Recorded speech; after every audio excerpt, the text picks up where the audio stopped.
In the last 48 hours, Meghan Markle didn't just disrespect Diana's memory in Paris, she weaponized it. This stunt triggered an explosion from Prince Harry so massive their inner circle is in full-scale panic mode. This isn't a rumor. This is a crisis unfolding right now, and the details are absolutely devastating. Something absolutely massive just erupted in the royal world. And this time, it's not about Netflix deals, designer wardrobes, or Meghan's latest Montecito power move. This is darker. This is a deliberate act of psychological warfare, and at its center is Meghan Markle, wielding the ghost of Princess Diana as a weapon against her own husband. Let's get into it. Because what you are about to see is not just a PR mistake, it's a declaration of war. The scene was Paris, a city forever haunted for the royal family by the memory of the 31st of August 1997. It's a place of pilgrimage for some, a site of quiet reflection for others. But for Meghan, it was just another backdrop for content. A video surfaces, seemingly innocuous, her lounging in a luxury car, feet propped up on the seat, a smug smile on her face, phone in hand. It's the kind of vapid clip you'd expect from any D-list influencer. But digital sleuths, the true guardians of the royal record, quickly identified the location with chilling precision. She wasn't just on any Parisian street. She was gliding past the Pont de l'Alma tunnel, the very site where Diana, Princess of Wales, took her final, desperate breaths after that horrific crash. Make no mistake, this was not a coincidence. It was choreography, a calculated message, a piece of performance art so cruel, so utterly devoid of empathy that it takes your breath away. For Prince Harry, that underpass isn't just a location. It's the ground zero of his life's defining trauma, a place he himself described visiting in his book Time's Spare Asterisk, seeking a form of closure that the world would never grant him.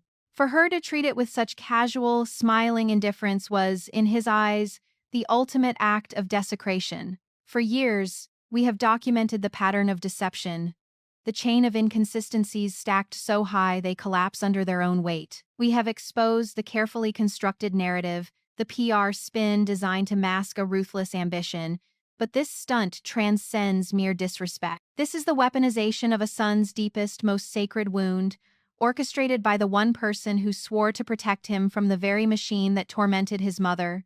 We are witnessing the cold precision of a surgeon wielding a scalpel, not to heal, but to inflict maximum psychological damage. And for what? For clicks, for relevance, to ensure her name remains in the headlines. This isn't just a story about a thoughtless video. This is the story of how a fairy tale became a horror show, and how the memory of a beloved princess is being systematically strip-mined for profit by the Duchess of Montecito. We see you, Meghan, and now, the world sees you too. The moment Harry saw that video, something inside him snapped. Witnesses, sources deep within their shrinking inner circle, describe a reaction that was not just anger but a full-scale detonation. There was no calm statement, no carefully crafted silence from their PR team, just pure, unfiltered rage. He's fuming. The gilded walls of their five-star Parisian suite weren't thick enough to contain this explosion. According to multiple insiders, he confronted her immediately, and he didn't hold back. This wasn't a quiet disagreement. This was a demolition. The words were reportedly brutal, slicing through the luxury air of Paris like a blade. Cruel, attention-seeking, and a direct betrayal of everything my mother stood for. Think about that for a second. This is the man who, for years, has acted as her human shield, defending her against every accusation, every scandal, every criticism. But this time, she had gone too far. This time, she had desecrated the one thing he holds sacred.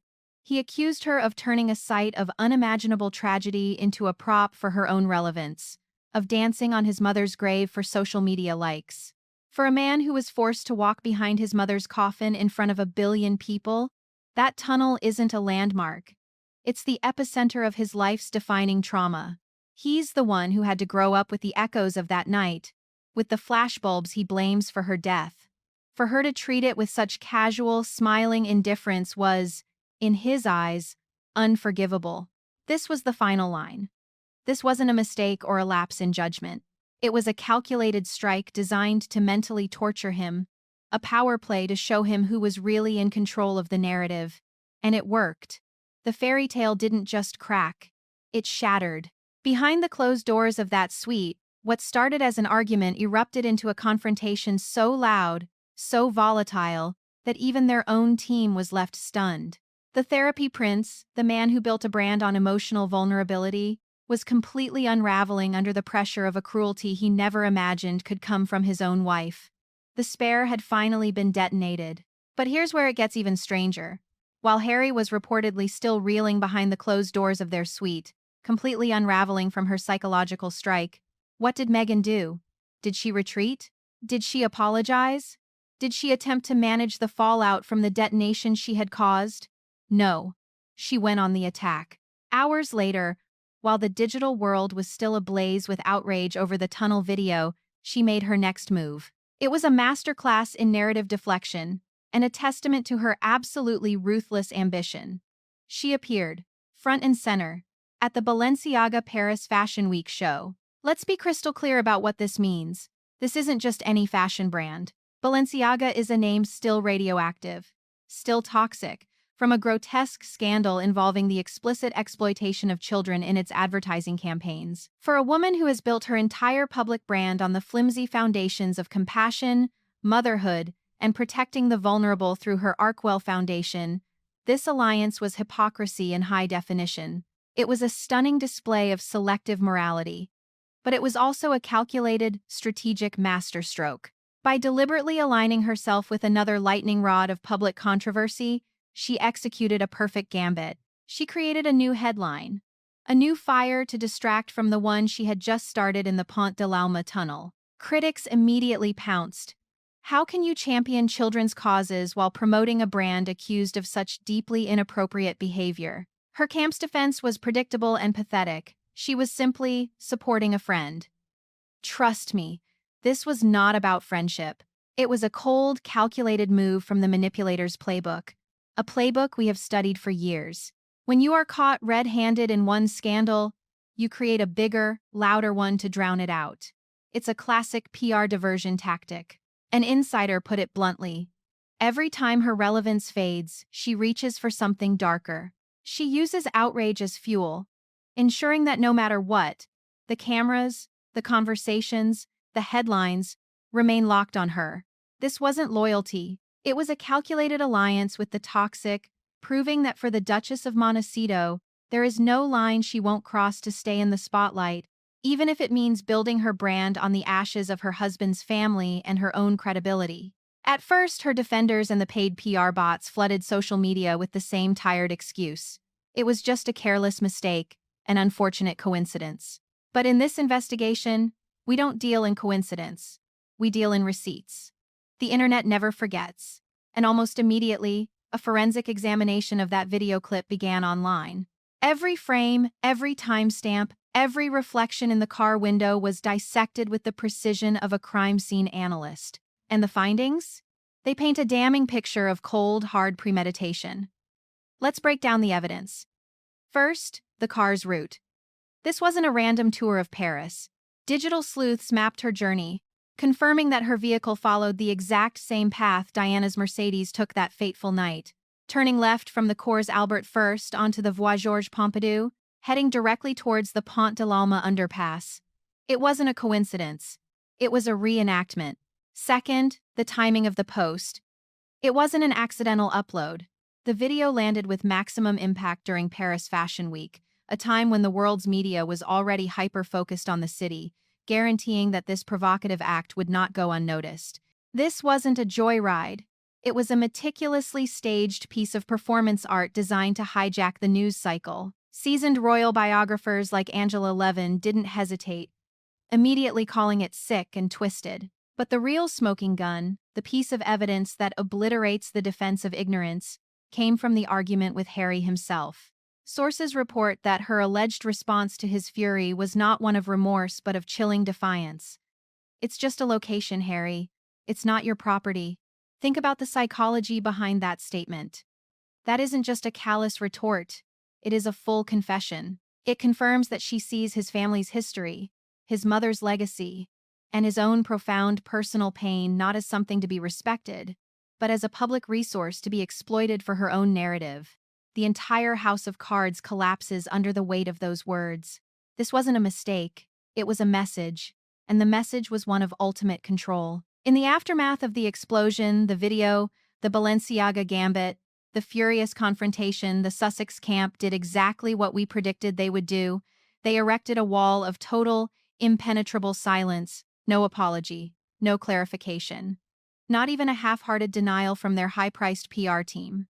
Instead, they deployed their unofficial press office, the sycophantic celebrity magazines like US Weekly, to begin quietly spinning a new narrative. Suddenly, anonymous sources, conveniently close to the Duchess, were planting stories painting Meghan as the victim. A woman whose actions were simply misunderstood, taken out of context by a cruel and unforgiving media. It's the oldest, most pathetic play in the PR handbook. When you are caught, you don't confess, you pivot to victimhood.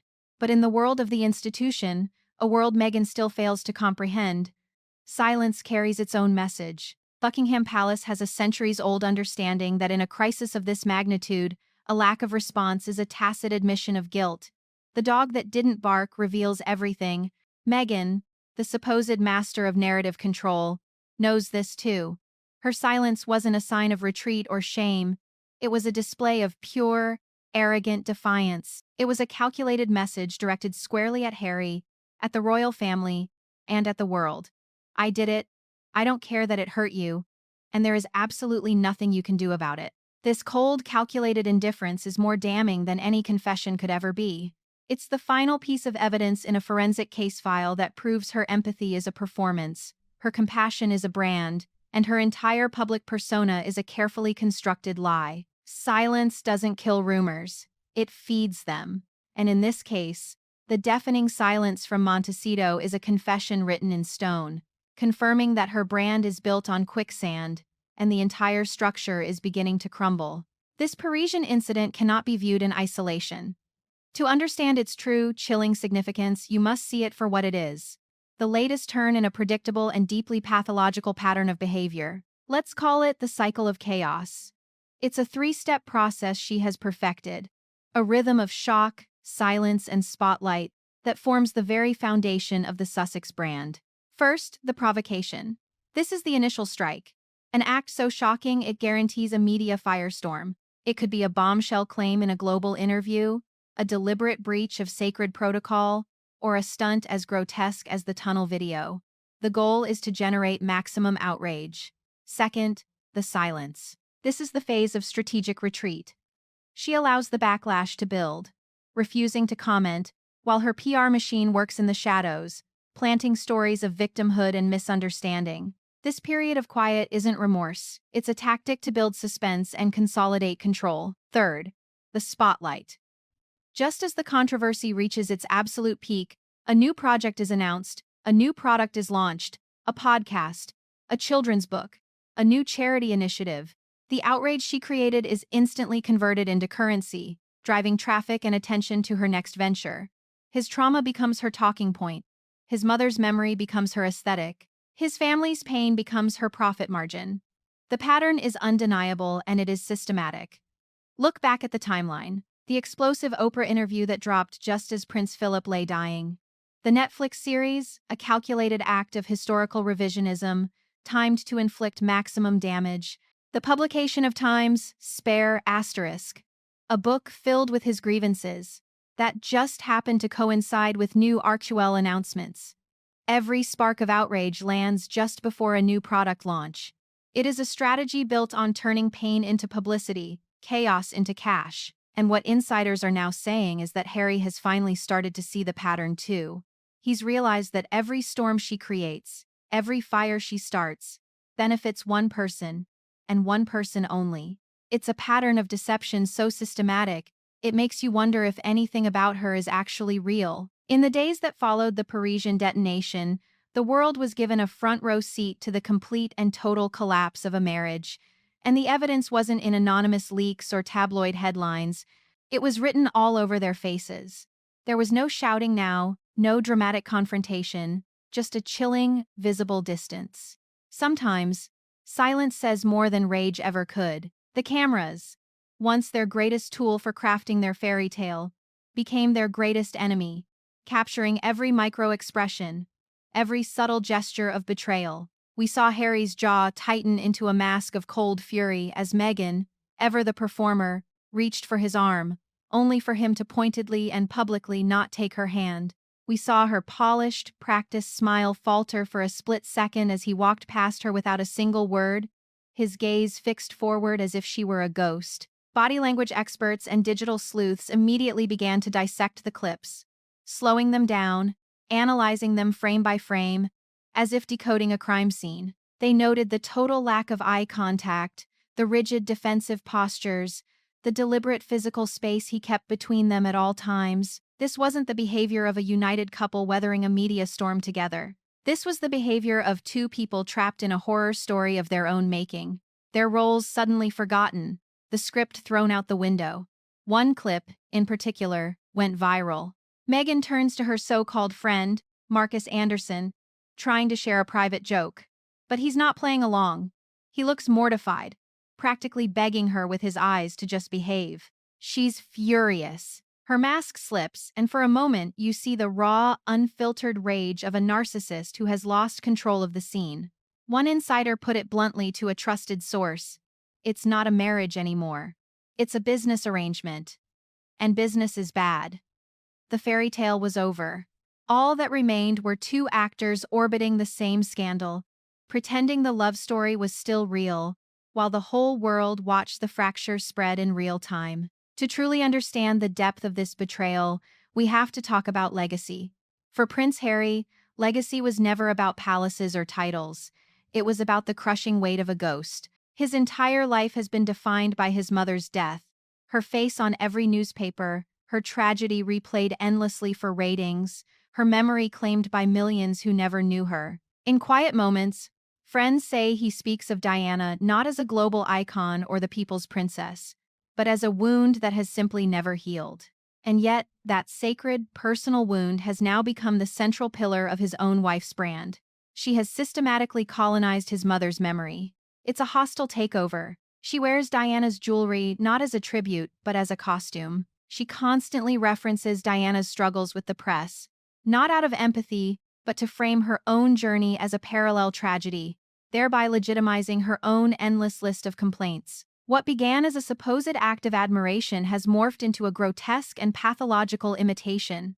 Observers close to the royal circle say this is what tears Harry apart. This isn't about honoring the past, it's about controlling the narrative of the past for present-day gain. It's about strip mining a legacy she has no claim to, for content.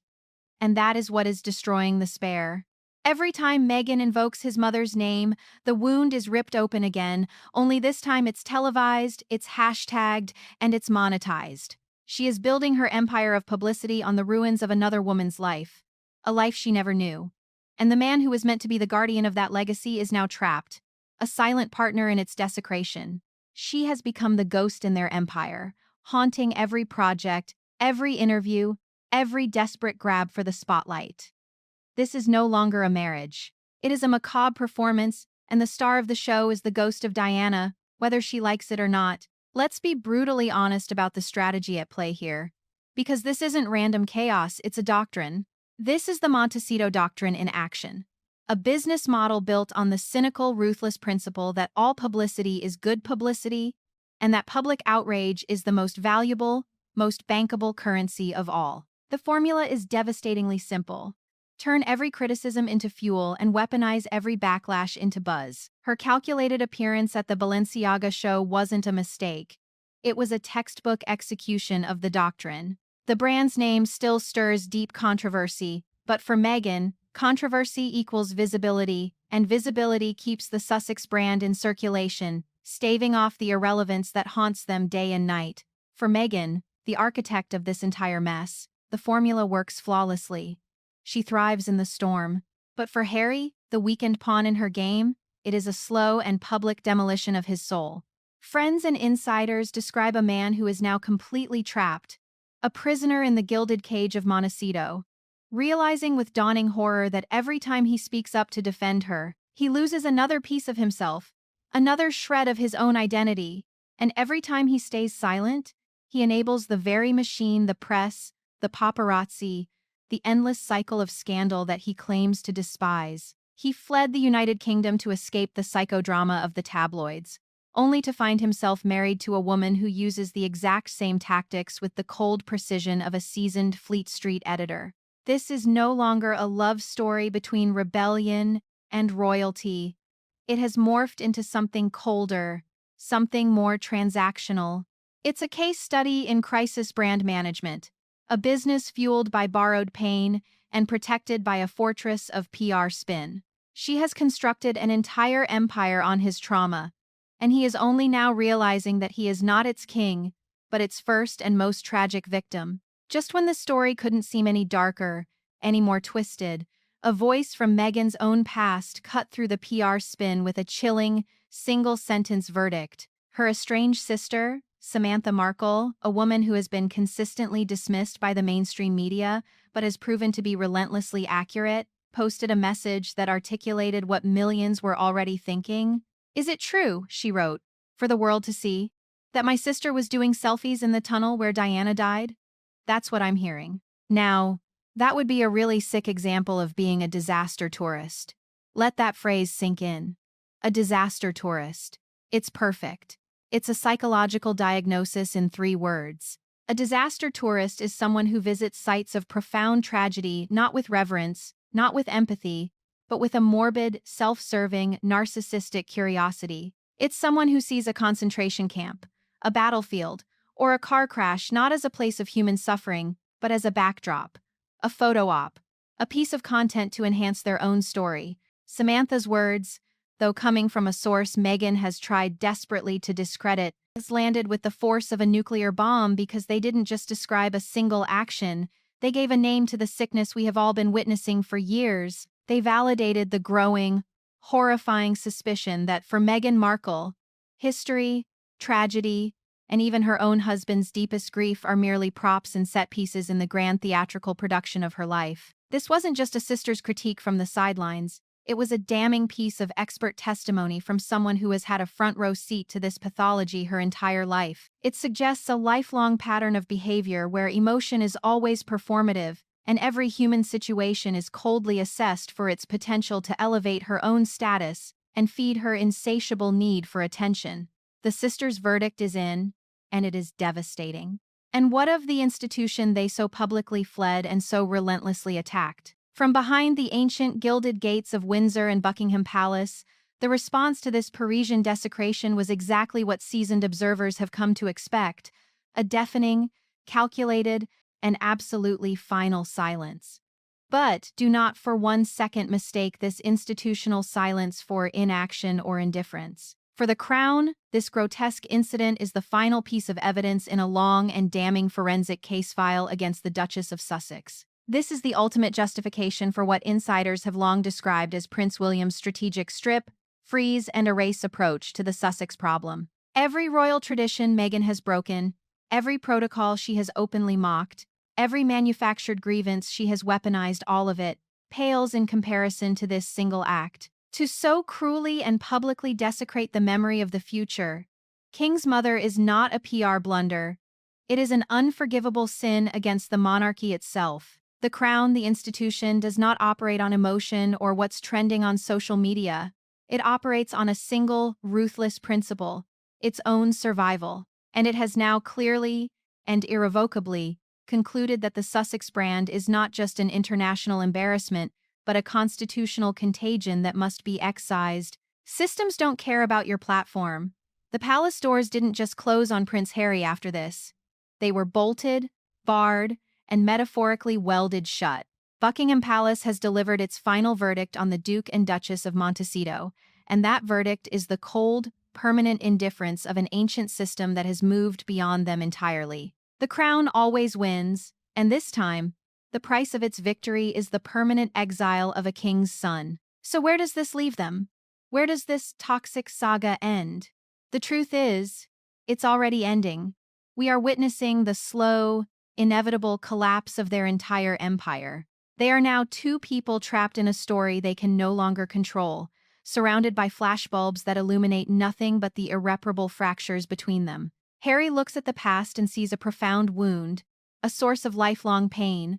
Meghan looks at that very same past and sees an opportunity, a resource to be plundered. And between those two irreconcilable visions, any semblance of a genuine partnership, of love, has quietly disintegrated into dust.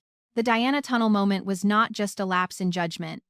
It was a perfect, horrifying mirror, reflecting the grim reality of who they have become. One is desperately chasing a peace he will never find as long as he is shackled to her, while the other is chasing the cameras that keep the chaos, and by extension, her career, alive. Their brand, once hailed by a naive media as a new, modern era for the monarchy, is now exposed for what it always was: an empire built on quicksand. Its foundations, a toxic cocktail of victimhood, manufactured grievance, and borrowed legacy, are inherently unstable.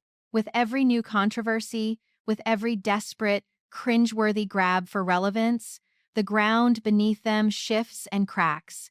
The Sussex brand is hemorrhaging relevance by the day. Their Hollywood A-list dreams have evaporated. Their royal connections have been severed. All that remains is the noise. The collapse is not a matter of if, but when. And when that final, spectacular implosion comes, all the PR teams in the world won't be able to put that genie back in the bottle. So the final verdict is in. The fairy tale is a fraud. The love story was a marketing campaign. What began as a global narrative of rebellion and freedom has morphed into something cold, ugly, and transactional. A business partnership fueled by public controversy, where one partner's deepest, most profound trauma has become the other's greatest and most valuable asset. Prince Harry, the spare, finally snapped behind the closed doors of that Parisian hotel, but it was far too little, far too late. He is a man who has finally come to the horrifying realization that the person he swore to protect from the media machine may in fact be the machine's most ruthless and calculating operator. He sees now that the memory of his mother is just another commodity to be bought and sold in the Sussex empire of publicity. So this brings us to the final, unanswerable question. Was that video in Paris a calculated act of unimaginable cruelty, a meticulously planned psychological strike designed to provoke and control a grieving son? Or was it, somehow, even worse? The catastrophic, soul-bearing blunder of a woman so completely blinded by her own ambition, so pathologically devoid of empathy, that she can no longer distinguish between a tribute and a tragedy, between a sacred memory and a piece of viral content? Is she a master manipulator, or simply an empathy-free zone? What do you think? Was this a calculated move, or was it just a terrible, unforgivable mistake by a woman who suffers from such a rare disorder of being unable to just be a human? Drop your thoughts below, because this story is far from over. And if you thought this breakdown was explosive, you haven't seen anything yet. Click the video on your screen right now, where we expose the timeline disaster of Meghan's past that she prayed would stay buried forever. Thank you for watching Spilled Royal Tea. If this investigation shocked you, smash that subscribe button and hit the notification bell, because the truth we're uncovering is far darker than you can possibly imagine. We'll see you in the next deep dive.